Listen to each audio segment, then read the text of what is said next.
Did you know that this is considered one of the most beautiful herons in the world? Once you see it, you could easily picture many fantasy characters being inspired by it and anime illustrations being drawn in this style, for example.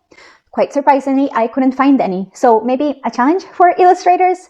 I'm talking about the Agami Heron, or scientifically known as Agamia agami.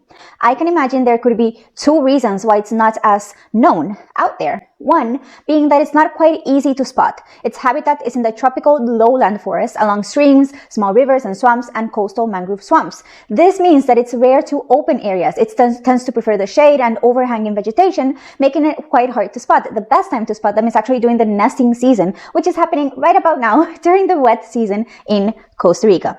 There are actually only about 5 to 7 colonies around Central and South America where they have been spotted, one of them being the Pacuare Reserve in Costa Rica. Going back to Reserva Pacuare, because I forgot to mention something that makes it also a very special place for people traveling during these months, April, May, and June, is that if you're lucky at Reserva Pacuare, you will be able to see the most important nesting sanctuary in the world for what most birdwatchers consider to be the most beautiful heron in the whole world. And this is the Agami Heron. The Agami Heron is a very elusive, very rare heron, rarely seen, because it moves so slow and it's always like in the shadows and it's solitary. But once every year, they come to Reserva Pacuare, to a little island in the middle of the canals of Reserva Pacuare, where you see 200, maybe 300 individuals nesting. So it's a magical sighting because this bird that's taken out of fantasy books, like you never see, it looks like a mythical creature, and you look at pictures of it and you would hardly believe it's real because it's really so beautiful and so elegant. And then you have 200 or 300 individuals of this species in an island which is no larger than a regular house.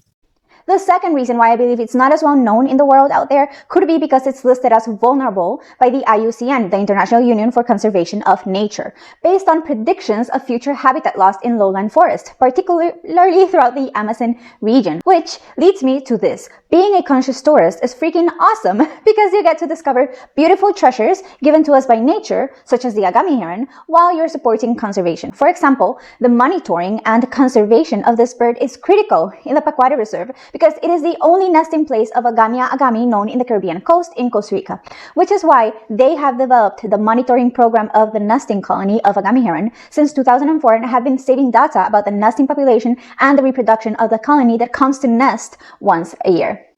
If you're visiting Costa Rica during the months of April, May, and June, I highly recommend that you head over to our newest episode of Travel Rooted, where Charlie from Oropopo Experience and myself guide you on all the wonders not to be missed when visiting during these specific months. Where to go, what to see, what to do, and of course, what to eat. We'll see you on the tropical side. Pura vida!